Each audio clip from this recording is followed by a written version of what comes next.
The Hobbit, An Unexpected Journey is the best one. There, I said it. But why? In this video essay, I hope to shine some light on my thesis and also give strong as well as convincing arguments why I think so. To maybe let you, the viewers, also recognize the actual greatness that this film hosts. At first, we must regard the heavy tonal difference that this trilogy starts with, as opposed to the much more war-centered second and third installments. Beautiful landscapes, an overall saturated spectrum of practical effects, although there certainly was way too much CGI involved right from the start, and also the character focus on the main figure, Bilbo Baggins. There is just more focus on exploring the world, developing the characters, achieving a sense of nostalgia in the viewer, and additionally write an overly satisfying work of media. To make my point clear and strong, I have to bring up a concrete example. Well, no problem. Let's compare the amount of original locations featured in An Unexpected Journey versus the desolation of Smaug. In Journey we have the Shire, the Battle of Azanul-Bizarre, Weathertop, Rhosgobel, the Troll Horde, Rivendell, the Goblin Town, Gollum's Cave, the Eagle's Eyrie and the Lonely Mountain itself. In Smaug we have Beon's Hall, Dol Guldur, Mirkwood, the Woodland Roam, Lake Town and the Lonely Mountain itself. Note that most of these locations are also not really that big of a deal in the Hobbit book, and do not compare to the wondrous as well as strongly detailed places in Journey. Sure, the counter-argument can be brought up that Smaug is just not that much about traveling from one place to another, but rather political intrigue and heavy drama. But to be honest, A, these attempts at redesigning The Hobbit as a political work were poorly executed, and B, that's not why I am watching an adaptation of the book, a book about imagination and fantastical settings. Another key point of the amazing success of the first film was the way that it balances the story into not succumbing to merely one dramaturgic concept. Character development, like that of Bilbo's, Thorin's or even Gandalf's, was acknowledged, so that a dynamic relationship between all figures could exist.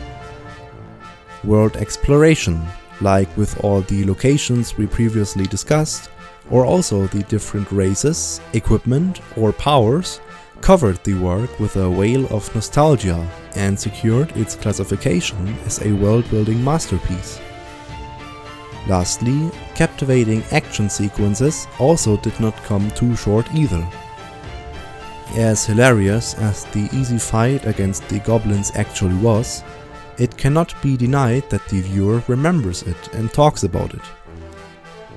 The troll fight offered a light and comedic tone, whilst also being beautiful to look at. Such fight sequences add motion and tempo to the narrative, encouraging it to move at an entertaining pace. Can we eat him too? As with Desolation, which lays its focus too strong on the drawn-out action sequences and artificial choreography, or with Battle, which was basically only one action sequence, Journey is emotional, informative and exciting. This binds the viewer to the screen and encourages him to think deeply about the work that they are watching. Let's be honest, can you name one other concept in the Battle of the Five Armies other than the big battle raging essentially in the entire movie? Exactly. I admit, one particular action scene in Journey could have also easily been cut, but at least it picked up a line from the book. I mean, where exactly is the character development in this movie? Do you see any change in any character? Thorin, Legolas, Bard, Bilbo, Thranduil, Gandalf? With the exception of Thorin's redemption, all of the other protagonists are literally only there to fight. Which brings us to the, believe it or not, the main character of the three-part movie complex, Bilbo Baggins. Baggins is a cute little guy who does not want to engage in any amoral or adventurous activities whatsoever. Good morning. Throughout the course of the three movies, he slowly develops traits such as courage, wit, sympathy, or a well-crafted instinct of stealing, or in this case burgling, certain objects. Oh wait, this is only found in The Hobbit: An Unexpected Journey. Compare this Bilbo to this Bilbo. Not much of a difference, which actually is astonishing for a billion-dollar franchise which only wanted to entertain viewers who wanted to experience the world of Middle-earth on the big screen once again. With this essay, I hope to have shed some light on why I have a strong preference towards the first of the three works, for the reasons I have listed and discussed in this video. A world that feels grand instead of narrow, a pacing that feels balanced instead of all over the place, an array of characters that feel authentic instead of soulless killer machines, and a plot that is diverse, designed with ambition, consistent, and has an overall harmonious undertone to it.